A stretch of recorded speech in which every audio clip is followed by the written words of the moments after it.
విజయదశమి త్రిలోకాధిపత్యాన్ని ప్రసాదించే తిథి అని దేవీ భాగవతం చెబుతున్నది. అనగా దశమి నాడు భక్తి శ్రద్ధలతో అమ్మని పూజిస్తే ముల్లోకాలకి అధిపతి అవుతాట.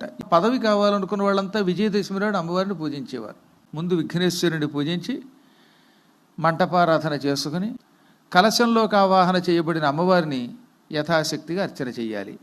విజయదశమి నాడు నువ్వులతో అమ్మవారికి అభిషేకం చేసి దానిని దానం చేసినా, అభిషేకం చేసి అందులో ఇంత ప్రసాదంగా తీసుకున్నా, ఈ నువ్వుల ఉండలు అమ్మవారికి నివేదన చేసినా ఈ అమమృత్యు బాధలు తొలగిపోతాయి. భయం. పూర్వం మహారాజులు యుద్ధానికి వెళ్లే ముందు ఇలా నువ్వులతో విజయదశమి నాడు అమ్మవారికి అభిషేకం చేసేవారు. అందుకే వాళ్ళు యుద్ధానికి వెళ్ళినా ప్రాణాలతో తిరిగి వచ్చేవారు, శత్రువులను చంపగలిగేవారు. అంత గొప్ప శక్తి కేవలం నువ్వులతో శ్రీచక్రానికి విగ్రహానికి అభిషేకం చేయటం వల్ల మనం పొందగలుగుతాం. శత్రువుల నుంచి మనల్ని మనం రక్షించుకోవాలంటే ఎల్లవేళలా కుదరదు. ఎన్ని ఏర్పాట్లు చేసుకున్నా పోయే కాలం వస్తే అవడు ఆపలేడు. అలా పోయే కాలం రాకుండా మనల్ని మనం కాపాడుకోవాలంటే విజయదశమి నాడు నువ్వులతో, నల్ల నువ్వులతో మళ్ళీ అభిషేకం చేసి దాన్ని దానం ఇస్తే మంచిది. ఇక నివేదన, నిమ్మకాయ, కొబ్బరికాయ ఈ పూట తప్పనిసరిగా అరటిపళ్ళతో పాటు అమ్మవారికి నివేదన చెయ్యాలి. కానుగ పువ్వులు, ఎర్రగన్నేరు, బిళ్ళగన్నేరు, మందార పుష్పాలు, గులాబీలు, పాటలీ పుష్పాలు, పువ్వులు అమ్మవారికి సమర్పించాలి. దధ్యన్నం, హరిద్రాన్నం అంటే పులిహేర, పాయసాన్నం. ఇక తర్వాతది స్నిగ్ధౌదనం అనగా మెత్తగా ఉన్న నేతితో తయారు చేయబడిన అన్నం.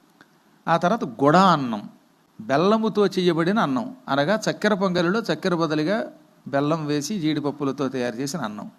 ఇవన్నీ అమ్మవారికి యథాశక్తిగా పెట్టాలి. ఇది కాక ప్రత్యేకంగా ముద్గౌదనాసక్త చిత్త అన్నారు. పెసరపప్పుతో, కేవలం పెసరపప్పుతో వండినటువంటి పులగం అనే ఒక అన్నం ఉంటుంది, అది కూడా పెట్టాలి. ఆ కర్ణ వీటన్నిటితో పాటుగా తాంబూలం కూడా ఇవ్వాలట. విజయదశమి నాడు తప్పక తాంబూలం ఇవ్వాలి. రోజు అమ్మవారికి తాంబూలం ఇవ్వాలి. తాంబూల పూరితముఖి అని పేరు ఆవిడికి. తాంబూలంలో ఏం వెయ్యాలి? పచ్చకర్పూరం వేయమన్నారు. వక్కలు పెట్టాలి. అమ్మవారికి ఇచ్చేటప్పుడు 5 ఆకులు ఉండాలట. పోషిస్తోంది, లయం చేసుకుంటోంది, తర్వాత వెనక్కి తన లోకానికి తీసుకెడుతోంది, శాశ్వతంగా అనుగ్రహిస్తోంది. ఈ 5ంటిని కలిపి పంచకృత్యములు అంటారు. అందుకని పంచకృత్యములకి పురస్కారంగా, గౌరవ సూచకంగా, భక్తితో, కృతజ్ఞతతో 5 ఆకులు సమర్పించాలి. తమలపాకు. ఇంక అందులో ఏం పెట్టాలి? కర్పూరై.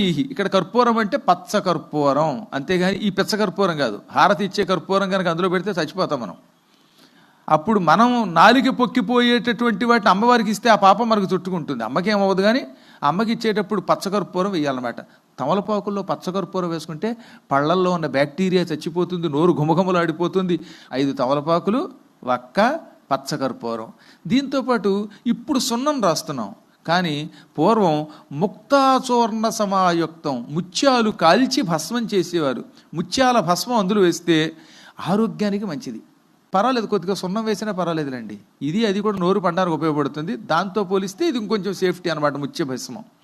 ఇవి కలిపి అమ్మవారికి తాంబూలం ఇవ్వాలి. ఇది తాంబూలం అంటే ఈ తాంబూలం ఇవ్వాలి.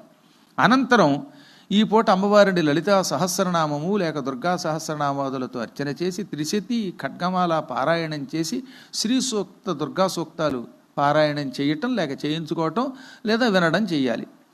అనంతరం పూజ అయిన తర్వాత అమ్మవారి చుట్టూటు 5 ప్రదక్షిణలు చేయమన్నారు. ఈరోజు సాధారణంగా అమ్మవారికి 3 ప్రదక్షిణలు చాలు, కానీ విజయదశమి నాడు 5 ప్రదక్షిణలు మంచిది.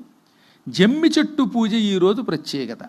శమీ శమయతే పాపం, శమీ శత్రు వినాశిని, అర్జునస్య ధనుర్ధారి, రామస్య ఆక్లిష్టకర్మిణి. శమి అనే ఒక వృక్షం ఉన్నది, దాన్ని తెలుగులో జమ్మి అంటాం. ఈ జమ్మి పాపాన్ని తొలగిస్తుంది, శత్రువులను తొలగిస్తుంది. జమ్మి చెట్టుని పూజించి దాని చుట్టూ ప్రదక్షిణ చేస్తే మన శత్రువులు తొలగిపోతారు. సీతాదేవిని పొందడానికి ముందు రామచంద్రుడు కూడా ఆ జమ్మికి ప్రదక్షిణ చేసి పూజ చేశాడు. భార్య జమ్మి చెట్టు చుట్టూ ప్రదక్షిణ చేస్తే భర్తకి దూరం అవ్వదు, భర్తగారు ప్రదక్షిణ చేస్తే భార్యకి దూరం అవ్వడు. ఇద్దరు ఐకమత్యంతో ప్రదక్షిణ చేస్తే శాశ్వతంగా కలిసి ఉంటారు, పోయేటప్పుడు ఒకేసారి పోతారట. రామచంద్రుడు కూడా విజయదశమి నాడు ఏమాత్రం జంకక గొంకక శంకలేక ఆ శంకరుని పూజించాడు. విజయదశమి నాడు పాండవులు అమ్మవారిని భక్తి శ్రద్ధలతో పూజించారు. మహానుభావులు ఎందరో పూజించారు. సురధుడనేటటువంటి రాజు, సమాధి అనేటటువంటి ఒక వర్తకుడు, వాళ్ళు పూజించారు. నేను పూజిస్తున్నాను, మీరు పూజించండి.